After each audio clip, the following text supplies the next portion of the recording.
इंदौर के खुड़ेल थाने के अंतर्गत गांव में मुस्लिम कट्टरपंथियों ने एक दलित युवक पर जानलेवा हमला किया। दलित युवक जितेंद्र राठौर के द्वारा वसीम खान को रुपए उधार दिए गए थे।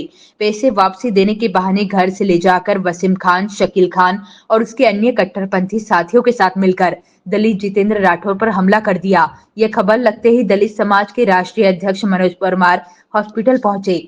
वह युवक की गंभीर हालत थी, जिसके कारण उससे बात नहीं हो पाई। इस घटना से क्रोधित हुए मनोज परमार पीड़ित परिवार को लेकर खुड़ेल थाने का घेराव किया और अन्य कट्टरपंथी मुस्लिम युवकों की गिरफ्तारी, रासुका और मकान तोड़ने जैसी कड़ी कार्रवाई करने की मांग की।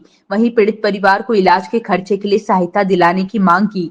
बलाई दलित समाज के राष्ट्रीय अध्यक्ष मनोज परमार ने शासन प्रशासन को एक बार फिर अवगत कराते हुए कहा कि दलित समाज पर हो रहे अत्याचार बढ़ते जा रहे हैं। वक्त रहते इस पर लगाम लगा ले, अन्यथा नहीं तो दलित के अधिकार के लिए हम सड़कों पर उतर जाएंगे। कि आप आरोपियों की गिरफ्तारी करो, जो 5 आरोपी है उनकी पांचों की गिरफ्तारी करिए। आप राष्ट्रीय सुरक्षा अधिनियम अर्थात रासुका के तहत उनकी गिरफ्तारी करिए। जो उनके अवैध निर्माण है उनको तोड़ा जाए। हमारा बच्चा, हमारा जितेंद्र राठौर बहुत गरीब है, मजदूर परिवार से 3 बच्चों का पिता है, इसलिए उसकी इलाज करने के लिए पैसे की व्यवस्था नहीं है। हम ये चाहते हैं मध्य प्रदेश शासन प्रशासन रेड क्रॉस सोसाइटी के माध्यम से, जिला दंडाधिकारी के माध्यम से उसका इलाज की व्यवस्था हो, ताकि वो स्वस्थ जीवन हो सके उसका। यदि अगर वह होश में आता है, यदि महीने भर में होश में आए, ऐसी स्थिति में चारों आरोपी खुले संरक्षण के रूप में घूमते रहेंगे, परिवार को धमकाते रहेंगे। परिवार बहुत ही भयभीत है।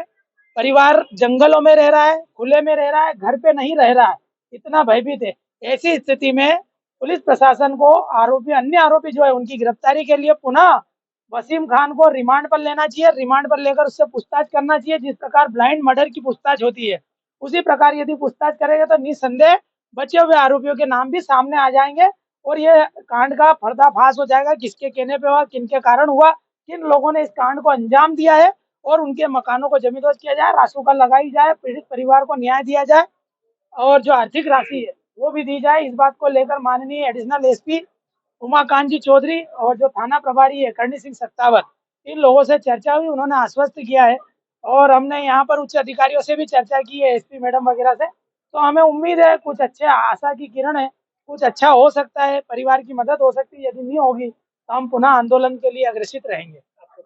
मेरा नाम मनोज परमार, राष्ट्रीय अध्यक्ष अखिल भारतीय भलाई महासंघ। मैं उनकी पत्नी हूँ और जैसे उनने कैसे हालत से मारा है, उनने कैसे क्या करा है, ये हालत पर देख के आए हैं कि किस मौत से और जिंदगी से खेल रहे हैं वो। तो उनका जैसे हमारा घर टूटा हुआ पड़ा, ऐसा कैसा उनका घर टूटा हुआ। आपको कैसे मालूम पड़ा कि आपके पति के साथ इस तरह से मारपीट की? वो हमारे घर आया था, हमारे घर से लेके गया था वो। हमने बोला कि तुम सुबह हमको पैसे दे देना, तो वो क्या बोल के गया कि बोले नहीं भाभी मैं सुबह पैसे दे दूंगा और हम आ रहे हैं बोले के। फिर जिसके बाद में हमने 10 बजे फोन लगाया तो जब भी उसके पास में थे वो। फिर जिसके बाद मैंने 11 बजे फोन लगाया तो 11 बजे बाद फोन लगाने के बाद इतनी बात हुई मेरी, मैं तुम आ रहे हो क्या घर? तो उन्होंने इतना बोला कि हम आ रहे हैं। इतने में इतनी चिल्लाने की आवाज आई क्या कोई उनको चिल्लाने कोई जोर से दी हो, तो इतने में मेरा फोन कटा, फोन बंद हो गया। कौन लेने आया था घर? वो आया, वसीम आया था, बस वसीम ही आया था एक कला।